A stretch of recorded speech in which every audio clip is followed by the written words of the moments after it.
What's up, podcast friends? And thank you for listening to the College Admissions Process podcast. While analyzing the podcast data, I realized that many of the earlier episodes, some of which have received the most overall downloads and are still extremely relevant today, are not being listened to as much as the newly released episodes. This is why I created the alphabetical list of colleges available on the podcast with the link to the related interview to the right of each school. Please use the alphabetical list as part of your college search, which can be found in the show notes and on my website, www.collegeadmissionstalk.com. The alphabetical list serves as a virtual college fair, which of course can be accessed on demand whenever you wish, with schools from throughout the country. It also emphasizes, for example, that episode 129 is no more or less important than episode 86. To highlight how valuable the alphabetical list is, I will release past episodes that receive the highest overall downloads on Wednesdays throughout the summer.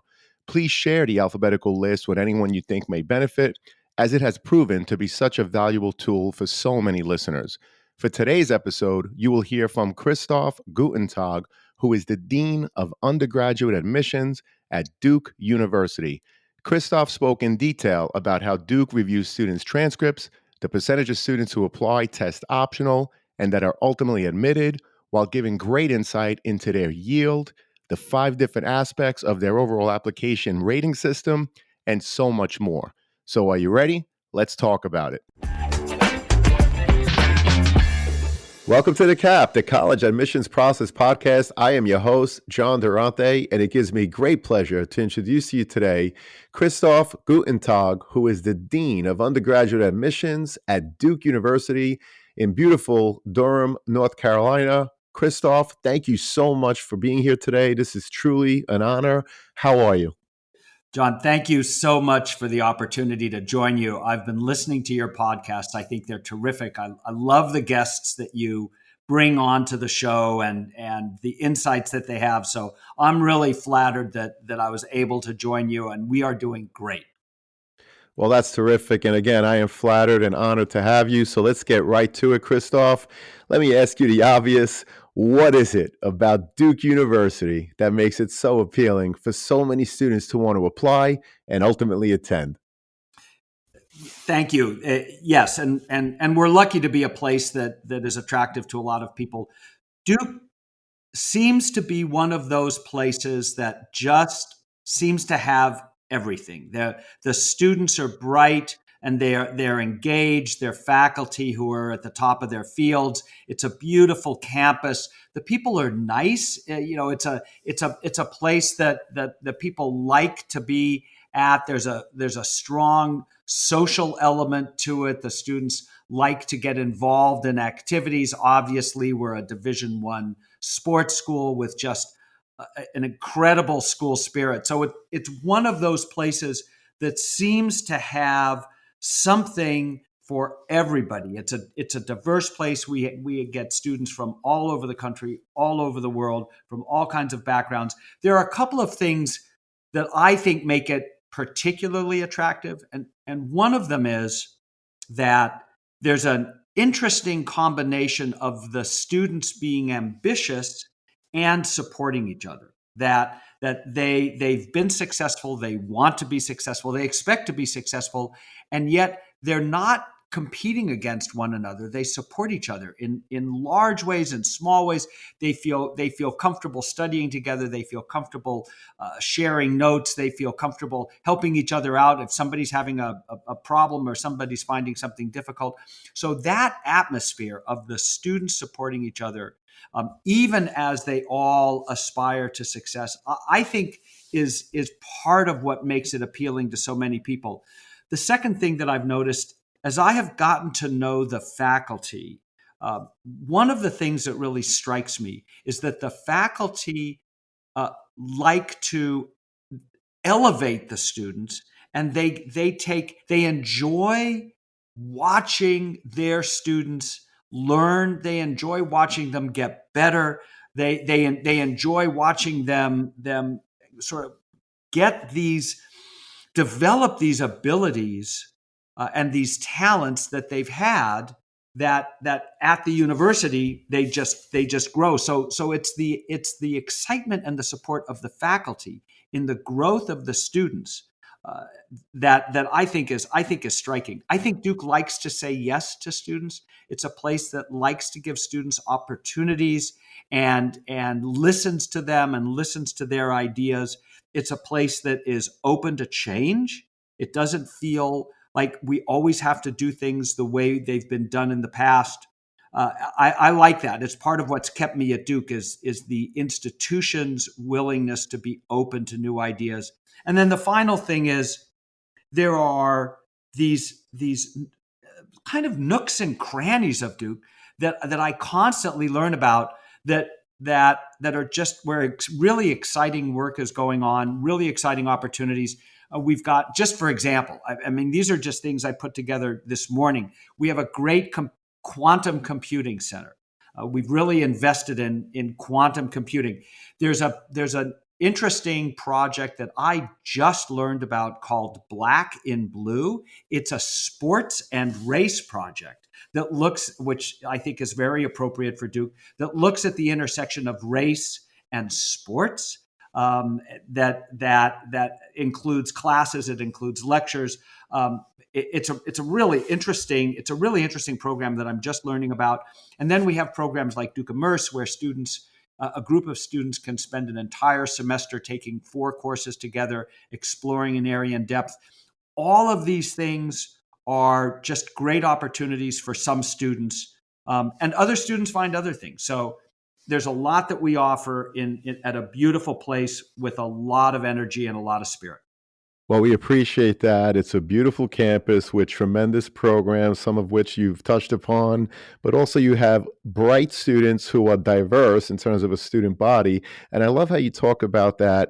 The difference at Duke is that the students are ambitious, but they're very supportive of each other, which creates this beautiful thing that we call the Duke community that I know the students are really happy to be a part of. And I mentioned that, Christoph, because 97% of the freshman class actually returned, which is a tremendous testament to the great work that you do in admissions, but also what Duke as a university does to make sure that their students are happy once on campus. So thank you so much for that overview. And I have to ask you this question, and I know I'm going to date myself, but I'm a big fan of Duke University basketball and still remember where I was when Grant Hill inbounded a 79-foot pass to Christian Leitner, who beat the buzzer with only 2 seconds left for them to beat Kentucky 104 to 103 and make it to the Final Four. In my opinion, by the way, Christoph, it's still one of the best NCAA basketball games ever played.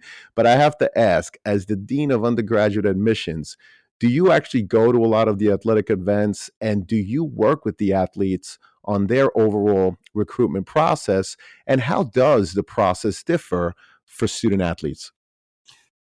Thank you for asking that. I think that's a question I think that a lot of people have. They wonder about how a place like Duke can work athletics into the admissions process and make it work, and make it work well. I have season tickets to both men's and women's basketball, and also football.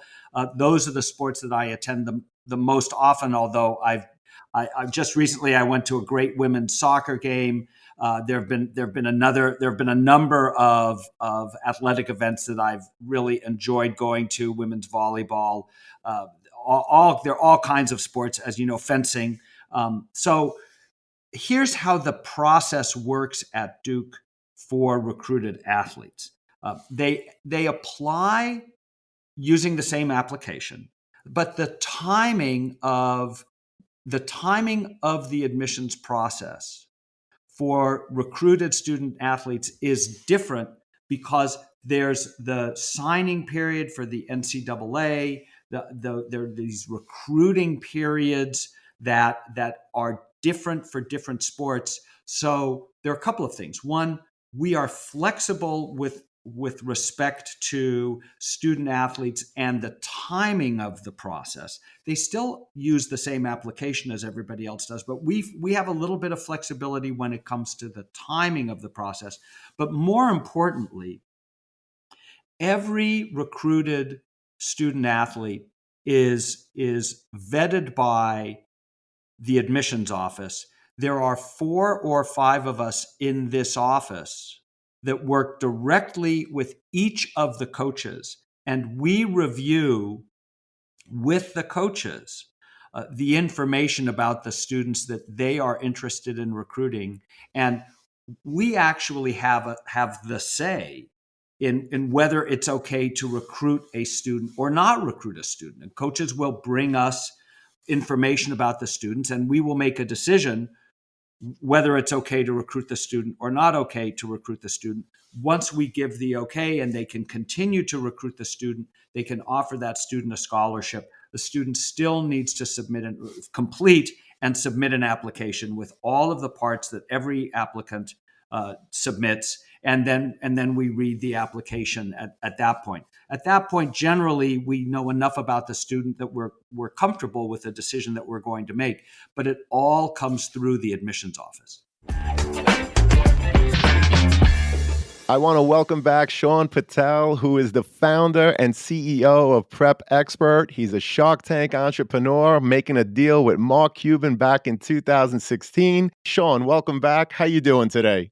I'm doing great. Thanks for having me back, John. So, I just wanted to share with all your listeners real quick that we have an amazing partnership with the College Admissions Process podcast, and we have a really special offer for all of your listeners.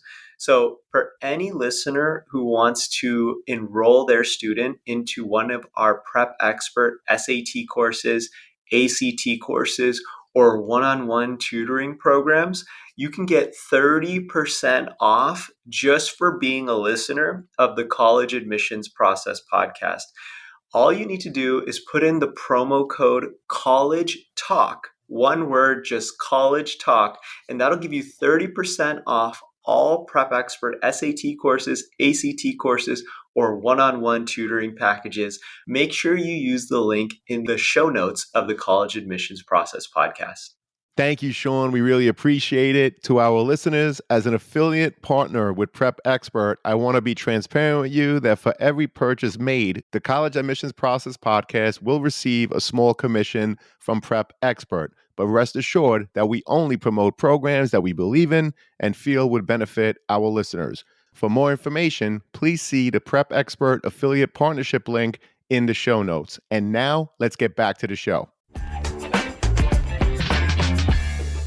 Well, I really appreciate that. And speaking of the admissions office, Christoph, can you walk us through the overall application process? Of course, at Duke University, many students and their parents want to know what happens once they hit that submit button. So, any insight that you can share, such as whether you evaluate by high school, by region, or even intended major, would be greatly appreciated. Thank you. And it's a process that people wonder about because they can't see what happens. As you said, they hit the submit button and then they just have no idea how we go through it. So I think this is a great question.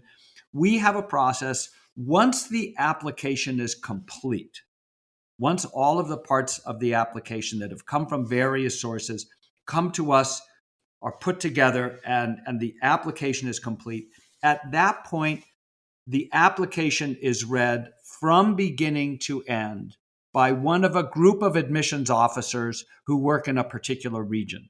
So what we do is we have groups of admissions officers that will read all of the applications from a region of the country. So it's not a single state. It's a group of states and a group of admissions officers. So everybody has the benefit of reading a diverse group of applications. Each application is read from beginning to end by one of our admissions officers. I think that if a student has gone to the trouble of pulling everything together, of doing everything that's necessary to complete and submit an application, it's our responsibility to read that application from beginning to end.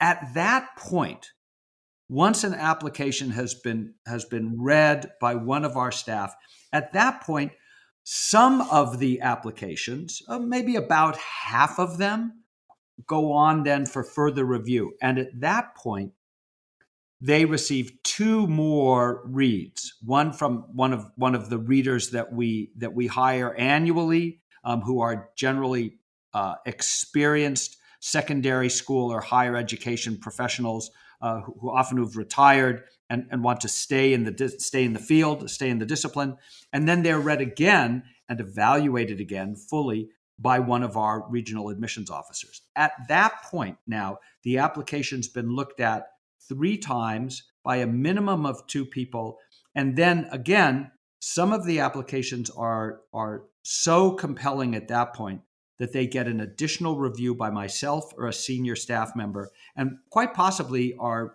provisionally admitted. Some applicants are discussed in admissions committee, and then some applications are denied provisionally at that point. So at that point, then we've made the majority of decisions for the majority of applicants, and once that whole process is done, then we get a chance to pause to see where we are, and if our planning has gone well, at that point, we have room in the process to admit some more students to make the class be as close as we can to the way we want it to be. So all of that happens behind the scenes. All of that happens between, say, January 1st and the end of March.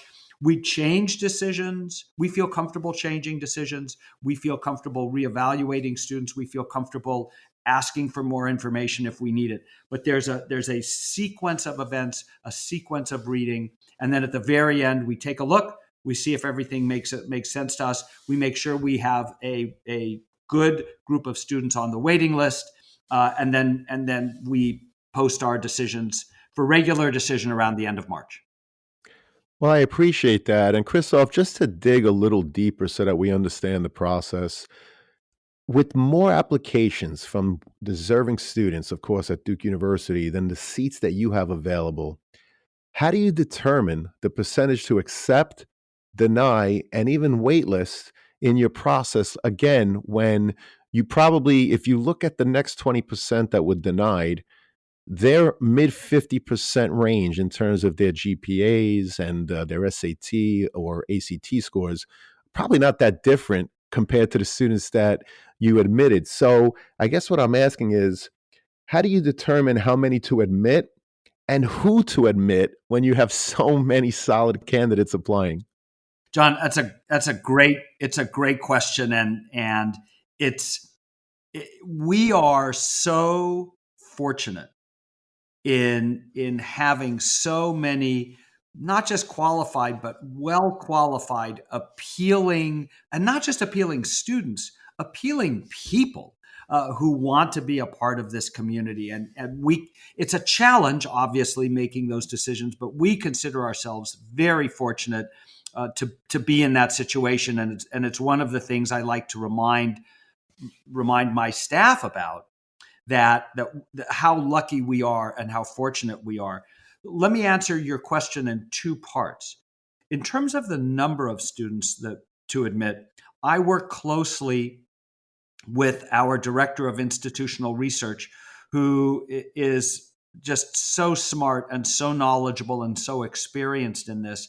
And what happens is near the end of the process, when we've admitted most but not all of the students, he then does his analytical work and tells me, of the students we've admitted, what the likelihood is of how many of them will actually enroll. So he takes a history based approach to what we have, and he says, okay, based on who you've admitted, based on their qualities, based on what's happened in the past 3 years, this is about the number that are going to enroll. And that lets me know, do I have more space in the class? Do I have less space in the class?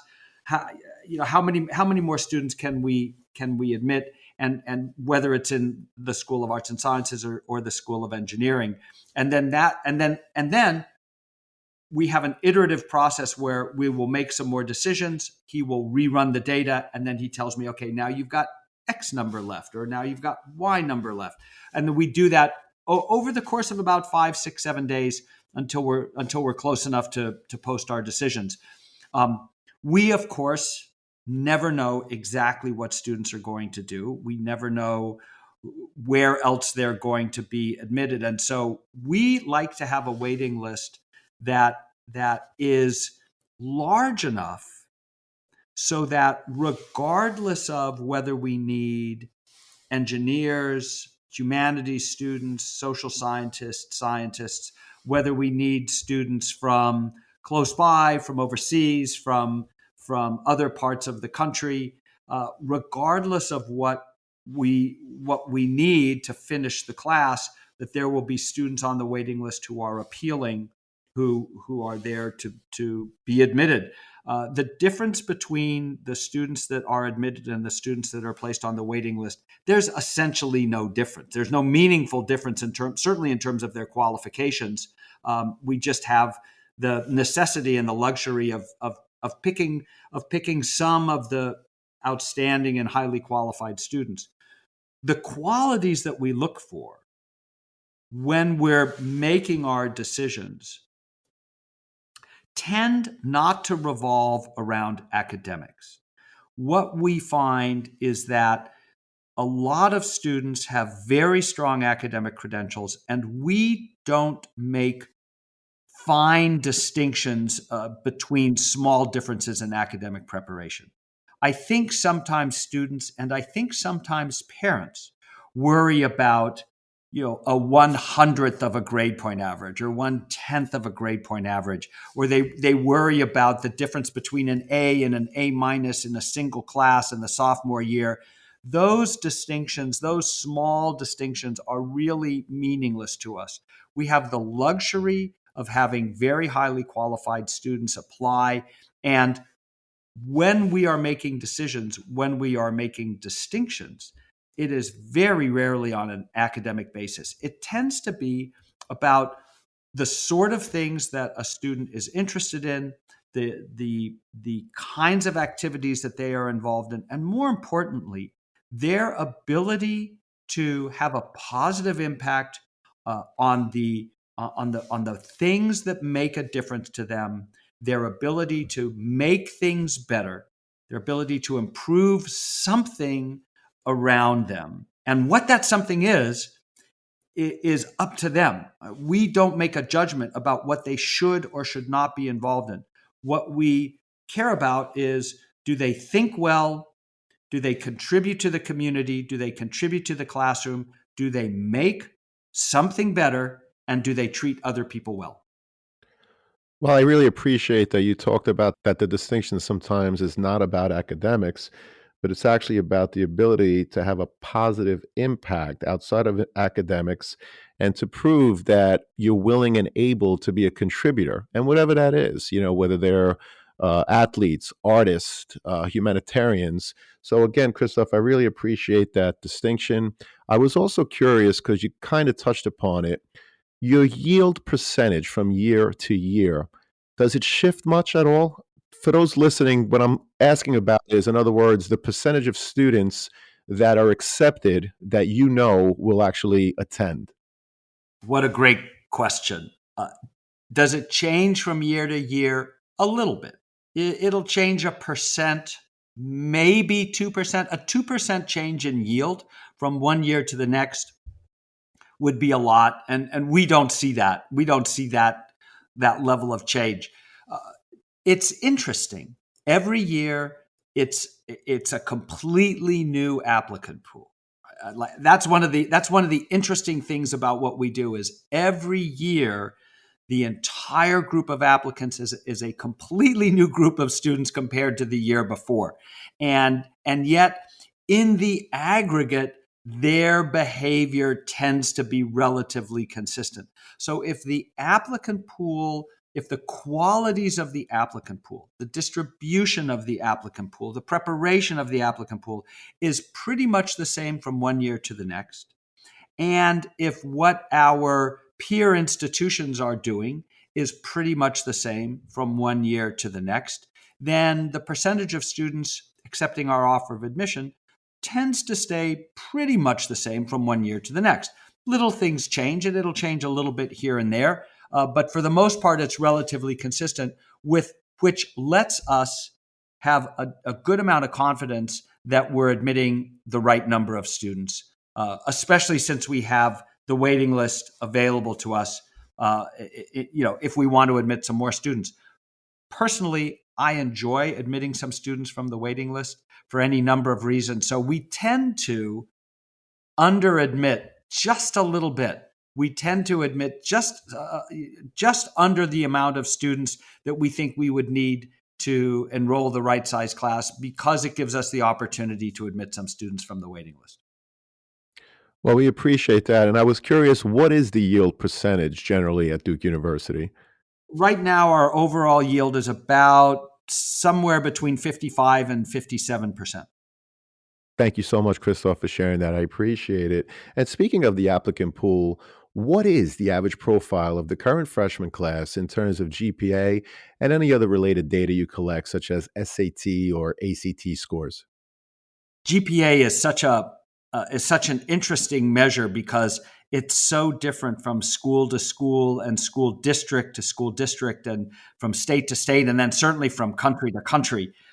We don't recalculate the grade point average. We accept the grade point average as it's given by the school on the transcript, and that's the data we have. It's why when we review an application, by the way, we look at the transcript course by course, year by year, semester by semester, grade by grade. And that's what gives us the academic information. The grade point average in isolation doesn't tell us much, just because there are so many ways that a grade point average can be calculated.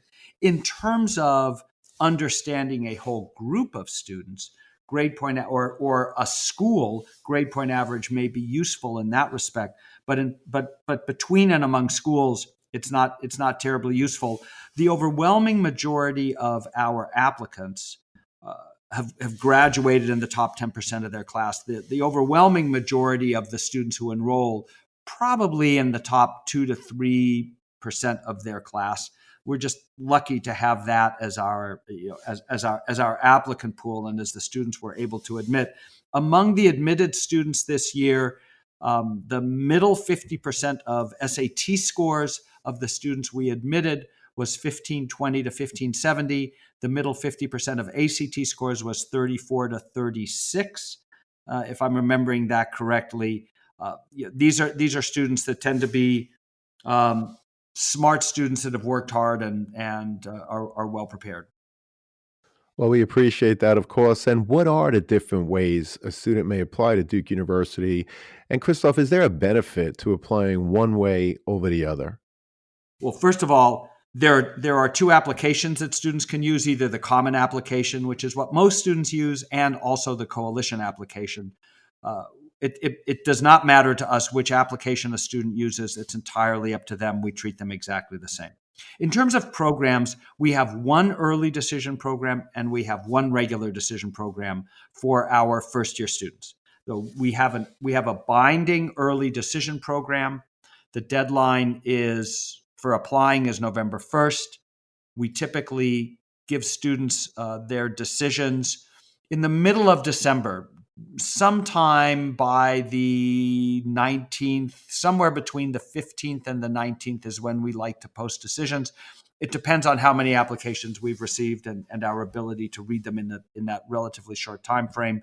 Um, we also have a regular decision program. The deadline for that is typically January 2nd or January 3rd. This year, the deadline is January 3rd. And we typically notify students of their decisions in late March, sometimes early April. Last year, we received about 4,000 early decision applications. This year, we've received 4,800 early decision applications. I expect we'll probably receive around 45,000 regular decision applications. Um, there is a benefit to applying early decision. It's a smaller applicant pool. I expect we will we will fill a little under half of the class this year with students who've applied early decision. I expect we'll probably admit somewhere between 800 and 820 students early decision for a first year class of about 1,700, 1,720. The rest, the majority will be regular decision applicants. And there is, if a student is willing to make that commitment to applying early decision, to the binding commitment that says if you're admitted in December, you're committing to enroll, that has some value to us, and there's a benefit to applying early decision. Well, we appreciate that. And of course, I know that Duke University is also test optional, like many schools. Can you share the percentage of students that apply and that are ultimately admitted that did not submit their test scores? Yeah, that's a great and important question. A little under half. I don't know exactly. We haven't yet processed every applicant. I'm thinking about 45%, somewhere between 45 and 48% of the students who've applied this year will end up not submitting testing. So slightly over half of the students that applied will submit standardized test scores, either the SAT or the ACT. The percentage of students that we admit that have not submitted test scores will be a little lower than that. It'll be maybe a third of the students who we admit this year will not have submitted standardized test scores. So the percentage of students that apply who do submit test scores are a little over half. I think by the time we make admissions decisions of the ones we admit, it'll probably be closer to 2/3, maybe a little higher, maybe not. The students now who choose to submit test scores or not submit test scores, most students at this point have the opportunity to take SAT or ACT scores, and then they have the choice about whether to submit them or not. And what happens, not surprisingly, is that the students with the stronger scores are the ones that tend to submit those scores. Our process, and I want to be very clear about this, our process does not care whether someone has submitted or not submitted standardized test scores. Our rating system does not include standardized test scores in our rating system. So when we're reading applications, we treat everybody exactly the same. If somebody submits standardized testing, that's an additional piece of information that they want us to consider. And like all additional pieces of information, if that information adds something positive to the application, that's a plus factor. Well, we appreciate that. And I'm just curious because there's a lot of conversations about the test optional movement. Christoph, where do you see the trend going in the future, again, in terms of test optional?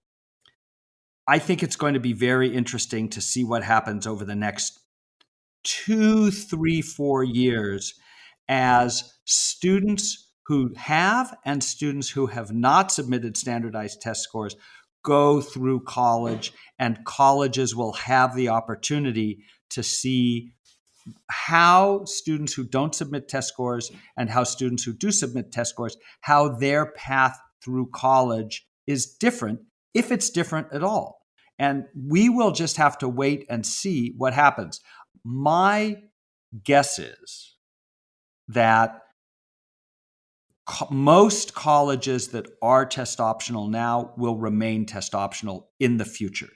I think what's likely is that test optional is here to stay, but I also think it's possible that the language around test optional that colleges use may change once we see what happens with our students who have and who have not submitted standardized test scores. We may make some recommendations about who might benefit from submitting standardized test scores. I'm not sure yet because we haven't seen the data yet that will tell us whether in fact there's any difference between students who do and don't submit scores. If there's no meaningful difference, if the path through college is the same, if the graduation rate is the same, if the courses are the same for students that haven't submitted scores as opposed to those who have, then I think we will just we won't change it. It will be test optional, and we'll just say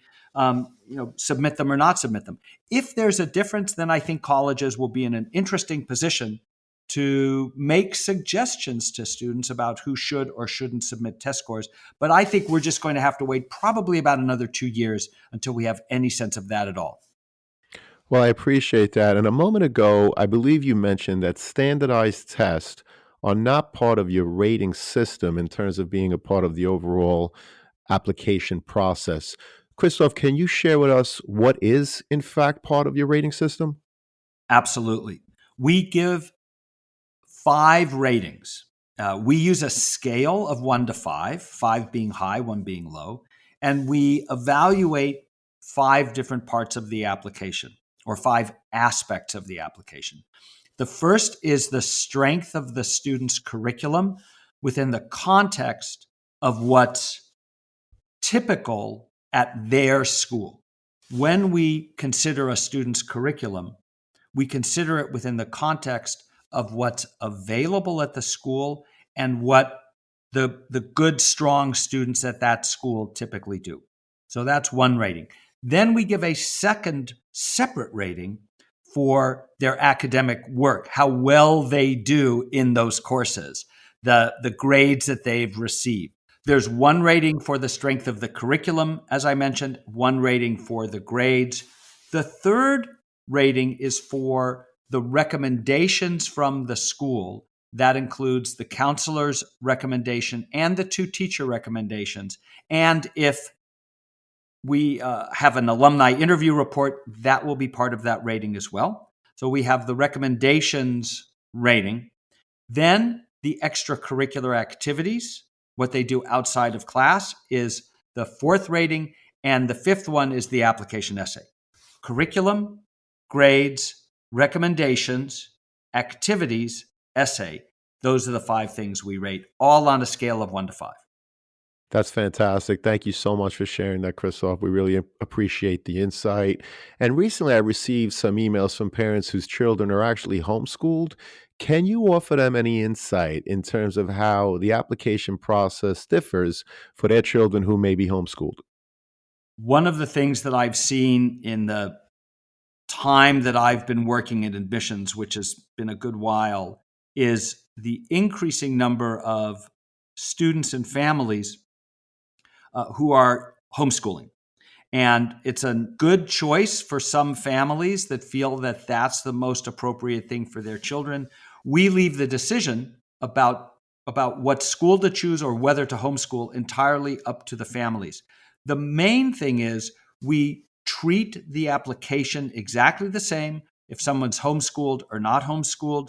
The things that we rate, the aspects that we rate, the way we rate, they're all the same. The one suggestion that I have for families who are homeschooling their children is it's valuable for us to see how a student who's being homeschooled compares to their peers academically in some context. It's one of the reasons why we are interested in seeing if a student is being homeschooled, are they taking any classes at a high school or are they taking any classes at a local college? It's one of the things we value when they, for example, have advanced placement scores, not just the courses and the grades. Did they take advanced placement exams? How well did they do? If they've submitted standardized test scores, we find them useful. So any information that gives us a way to compare those students in the context of what other students at their grade level are doing, that we find valuable. But the process is the same for homeschooled students as it is for everybody else. Well, we appreciate that. Thank you so much, Christoph. And how important are students' courses in progress and grades in their senior year? And what are you looking for when reviewing them? Yeah, senior year. Senior year is a challenge. Senior year is a challenge for a number of reasons. One of them is typically it's the most challenging academic year for any student. And then on top of that, their activities are ones where they are often taking leadership roles, so they have more responsibility in their activities. And then on top of that, they have to apply to college, and that's a lot of work. That's a good amount of work. So senior year is challenging, and we understand that senior year is challenging. What's important is that students in their senior year continue on the path that they were on in their first year, and then especially in their sophomore and then in their junior year in high school. We want to see grades that are similar to the grades that they've received before, assuming that they were good grades. If they were not quite as good as a student would like, we'd like to see the grades improve. But the main thing is not to slack off. The main thing is not to hit your senior year and to go, okay, I'm just going to take it a little easy. I'm going to cut back on the number of challenging courses that I'm taking. I'm going to be comfortable getting grades that are a little less than what I received in my junior year. That's not what we want to see. And to be honest, most students work very hard to keep up their good schoolwork. What's important also, I think, is that students not overcommit themselves in their senior year. Some students feel that they need to take absolutely the toughest curriculum they can possibly take. They overload on tough courses. And I think it makes some of them miserable. I think they find themselves overstressed, overcommitted. I want to emphasize that, yes, we want students to challenge themselves. Yes, we want them to do well, but we don't want them to be unhappy, and we don't want them to over challenge themselves in a way that they are unhappy, not getting enough sleep, and feeling stressed all the time. So a good curriculum, a good solid curriculum that's challenging, that gives them the opportunity to shine and then to do well, that's what we look for in the senior year. We occasionally will find students where their senior year performance is so different than the previous years. We've been in situations where we've revoked admissions decisions because a student's senior year grades, and particularly in the second half of their senior year, are so different than what's preceded them. But that's uncommon. Wow, but thank you so much for sharing that. That's very interesting. So, students, make sure that you continue to put your best foot forward in all 4 years of high school. Thank you so much, Christoph. I appreciate it. And of course, another piece of the overall application are the students' essays. What are some examples of college essays that really stuck with you? And what advice would you share with prospective students in terms of what to think about as they're sitting down, getting ready to write their college essays? Can I tell you that my thinking on essays has actually developed over the years that I've been doing this? And uh, in part because what what we see so much of are very well written, well crafted essays that use beautiful language, but where I don't feel like we've learned very much about the applicant. So my thinking on essays has changed some, so that the beauty of the writing, the craft of the writing, is actually less important, and our ability to learn something of value, some insight into the student, is more important. But what are the consequences of that? The consequences of that, the primary consequence of that, from my perspective at least, is that a student's essay is the most successful when it sounds good being read out loud. When we read essays, certainly when I read essays, I'm reading them with an image in my mind of who that student is. And I'm reading that essay not as a written essay, but as a student talking to me about what matters to them and what they think about that. And so, language that is more like spoken language is more valuable to me, makes for a better essay for me than language that uses words that a student would not use in normal speaking. And I think that now it doesn't have to be a dialogue. It does, it obviously it's being written for an adult who's reading this important document. But a student's essay should sound good, should sound natural and fluent if it were read out loud. And that's my primary advice for students wanting to write good essays. I will say the best essay that I've ever read, it still sticks with me, and this was probably from 10 years ago, was actually not from a student who had applied to Duke.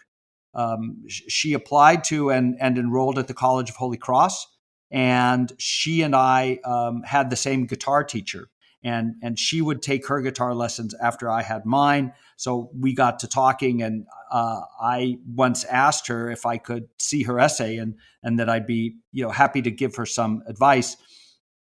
And she showed me her essay, and I said, I said I wouldn't change a thing. It was not a perfect essay, by the way. It was an exceptional essay. It wasn't perfect. There were one or two small errors in it, but as a whole, in terms of using language, in terms of the conclusion that she drew, in terms of the pictures that she painted, the language was not fancy language, but it was put together in a way that told me about her, that told me about what she was doing, told me about what she learned, and it really gave me some insight into her. So she wrote about what she cared about. She wrote about what she learned, and she wrote more or less as if she were speaking to me. Well, I appreciate that, and I love how you shared that the essay should sound good if read out loud, and students don't use words you wouldn't use in normal speaking, right? Christoph, admissions reps know when it's your authentic voice or when you've had multiple people revise it and tweak the vocabulary on your behalf. So, again, we really appreciate that insight. Yeah, I can't stress that enough, and I think that um, high school students don't sound like adults, and thank goodness. And an essay that sounds like an adult has written it keeps us from getting to know the student. And our task in reading the application is just trying to get to know who this student is, because we are trying to find students that we want to welcome into our student community, and the better we know them, the better their chances are. Well, we appreciate that. And of course, the teacher letters of recommendation are obviously another part of the overall application. What are some of the things you're looking for in terms of helping to enhance an applicant from the teacher's letters? I want all the teachers out there to know how much we value their letters of recommendation. They are the letters of recommendation from the teachers and the counselor are just critical in terms of us understanding a student, because it's from the teachers that we learn what kind of a student somebody is. One of the interesting things that we know is that you can have 5, 10, 15 students in the same class get the same grade, but they're different kinds of students. For some students, it comes very naturally. Some students have to work hard at it. Some students support their fellow classmates. Some don't. Some add energy. Some just sit quietly. Some are disruptive. Some are funny. Um, what the recommendations do is they help us understand what kind of student somebody is, what kind of person they are in the classroom. What are they adding to the class? Are they adding energy? Are they adding insight? Are they adding curiosity? Are they adding interesting questions that other people hadn't thought of? Are they adding support to the other students? Are they adding a little humor? Are they adding kindness? Are they making people feel better? Are they making people feel worse? All of those things that are happening in the classroom that aren't always reflected in the grade, but that are so much a part of what kind of student somebody is. That's what we're interested in. And that's why examples of the qualities that stick out in an applicant are what are so valuable when we're reading teacher recommendations. And when we're reading counselor recommendations, it's the same thing.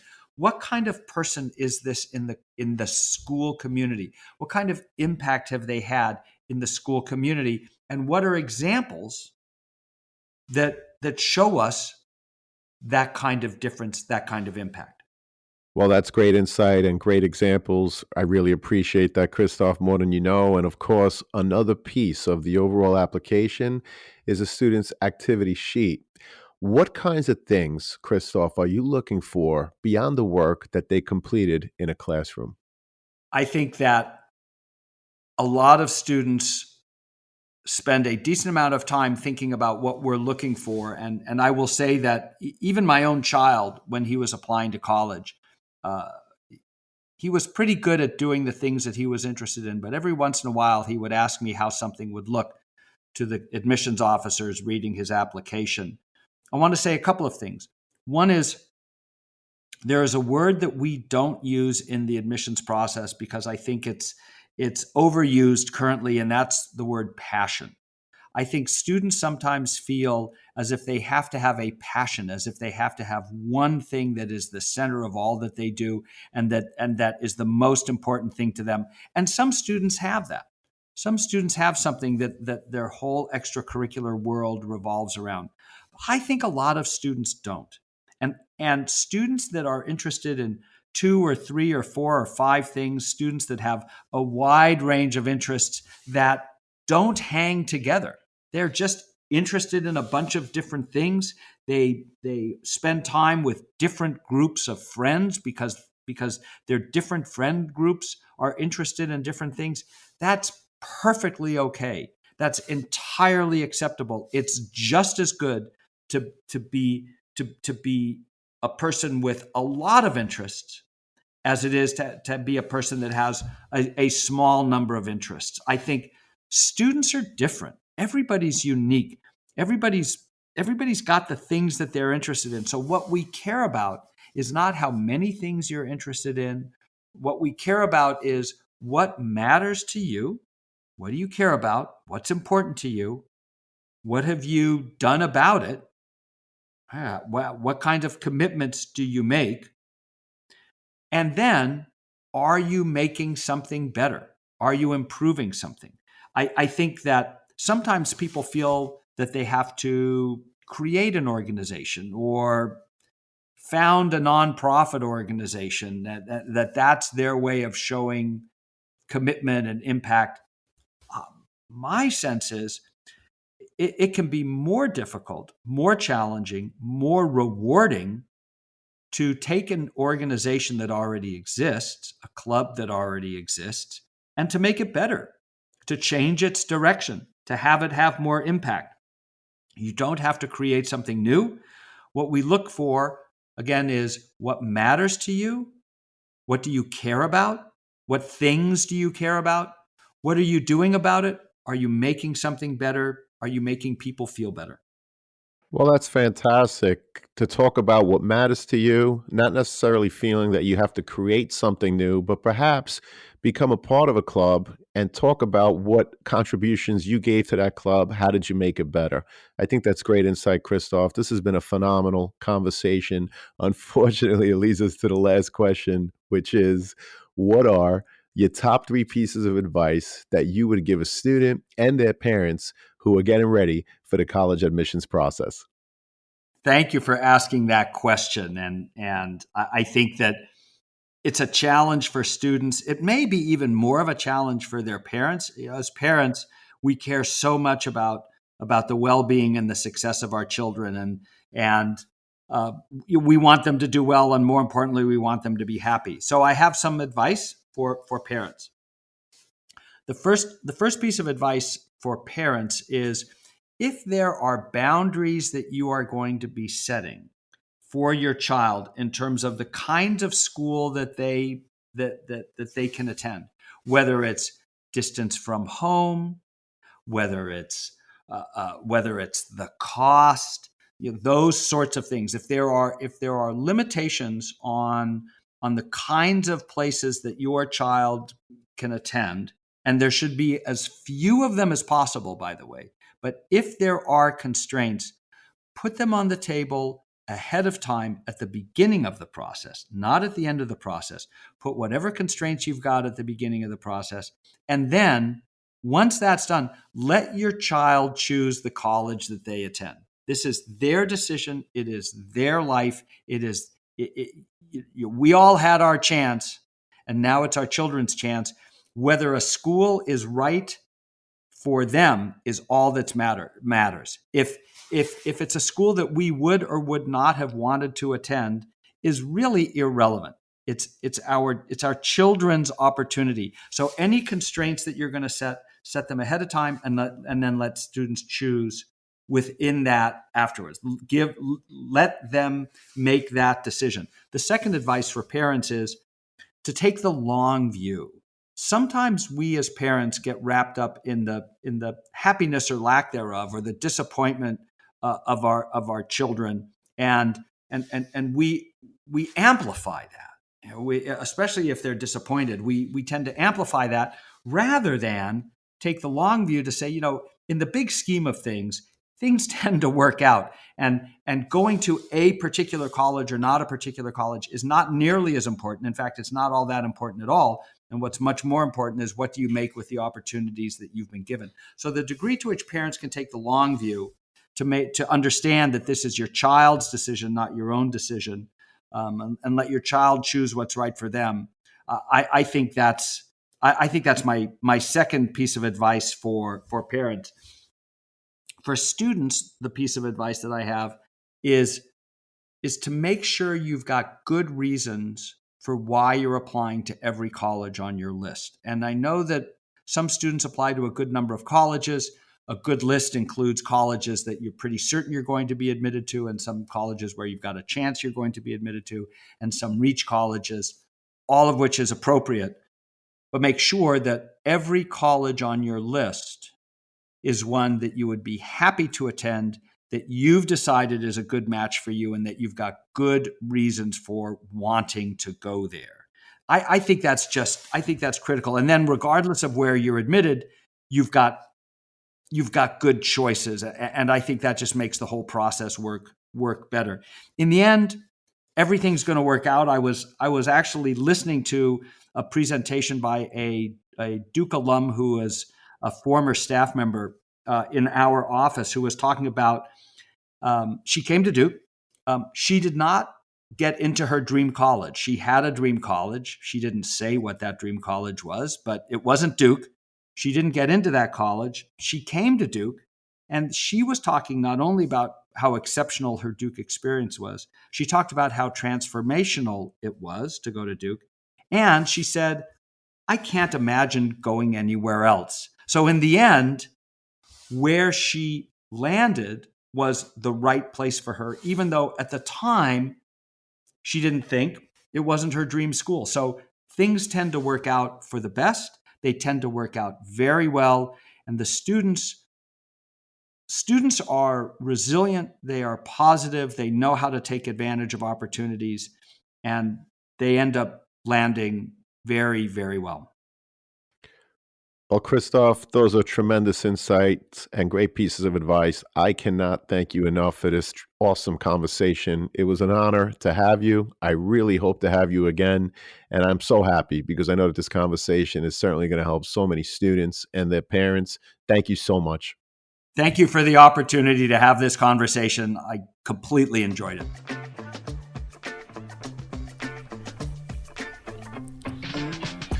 Thank you for joining us on this episode of the CAP, the College Admissions Process Podcast. We hope you enjoyed the show. If you did, please don't forget to tell a friend and follow us on Facebook, Instagram, Twitter, and wherever you listen to your podcasts. I am your host, John Durante, and I look forward to seeing you on the next episode of the CAP. What's up, podcast friends? I'm happy to announce that we've teamed up with some fantastic affiliate partners to further enhance your overall college journey. So do you or someone you know need stylish dorm decor, trendy college apparel, or top-notch test prep? Whether it's creating a cozy home away from home, flaunting the latest in college apparel, or securing top-notch test prep help, we've got you covered. Check out our affiliate links in the show notes within each of these categories, which we believe will help you, our listeners. Please note that if you make a purchase through any of our affiliate links, the podcast does get a small commission. But rest assured that we would only promote products that we believe in and feel would benefit you, our listeners. So check out the links in the show notes and share with anyone you think may benefit. Thank you all and best wishes.